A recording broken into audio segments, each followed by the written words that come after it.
have 22 minutes of film left. In some ways, it's a good thing. It sort of makes me speed up a bit towards the end. Alright. Okay, so we're now here. You're just going straight on from the previous session. So your machine, tuning machine M, is simulating the automaton, the deterministic finite automaton, D of A, that we've labelled B. Okay, and it's a finite automaton, so there's no stack, there's no tape, right? All the finite automaton is pretty simple. All it's doing is just changing its state. You know, it's reading one symbol of the input string at a time, and depending on its current state and the symbol that it's reading, the current symbol that it's reading, it will then change its state, okay, according to state transition rules.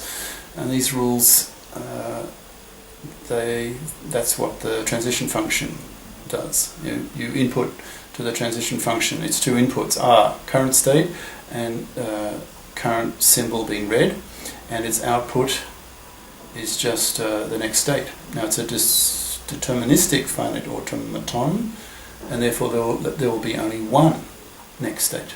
Okay, so it'll just be some q, little q, that stands for a state. Q next. It'll be the what is the next state. That's all it is. Pretty simple. So in the simulation, so the current state, they'll keep getting changed as each next symbol gets read in the input stream, and the position of where the reading of the input string is. So those two things will keep being updated in the simulation, right? And knowing how to change, what is the next state, and where are you in reading the input stream? Well, knowing the next states, you find from the transition function, and you know that from your tuning machine M knows the transition function because it extracted that from this, from the angular brackets B, W, from earlier session. All the details of your machine B are in that string, that representation, encoded string. Okay. All right. So you just you keep updating your states, and you keep reading the tape until you've read the last symbol in the tape, and then you look at the last state that the simulated D of A, B, is, and if it's one of the accepting states, then the Turing machine M will accept. And if the final state of the simulated D of A, B, is not in one of those accepting states, then the Turing machine M will reject. Okay? And well, if the Turing machine is doing one or the other, if the Turing machine is either accepting or rejecting, then that Turing machine is a decider. Okay? And therefore you have found an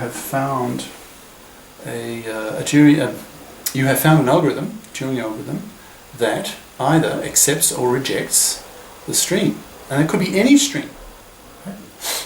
Okay, so all those strings that the simulating Turing machine M accepts, well, they're in the language. Okay, and those that it rejects, they're not in the language. So therefore, you have found a decider, Turing machine, an algorithm, that decides the language.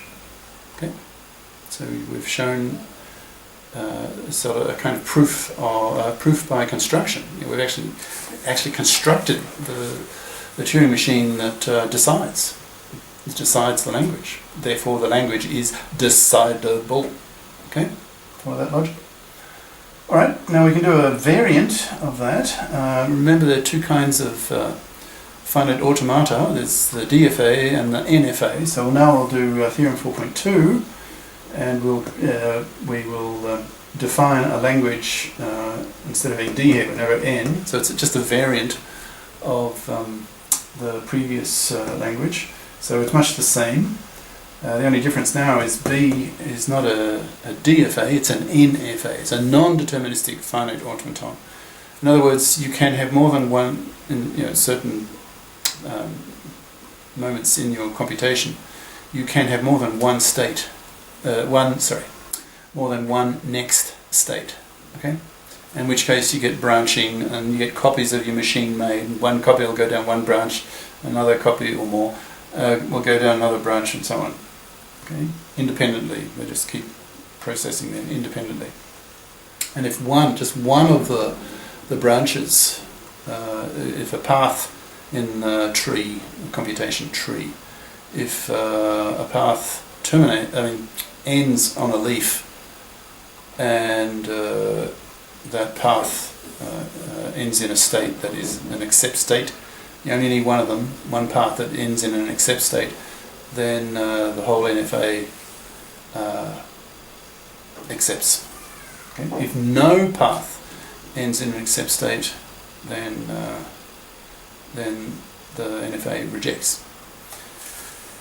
Alright, now here's the theorem statement. So it's pretty familiar with the previous one. We spent a lot of time talking about the previous one because we're setting up the conceptual tools, getting familiar with the way of thinking about it. But now we've sort of got used to it, hopefully.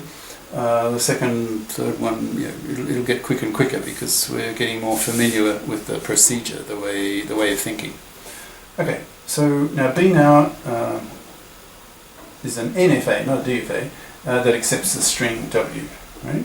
So this ordered pair is just the same as before, with one exception, that this machine now is an NFA, not a DFA. Alright, here's the theorem statement. Here's your language, is a decidable language. So much the same. So the actual proof, no proof idea, go straight to it. Okay, so it's the same strategy.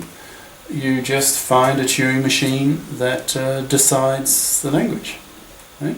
Same.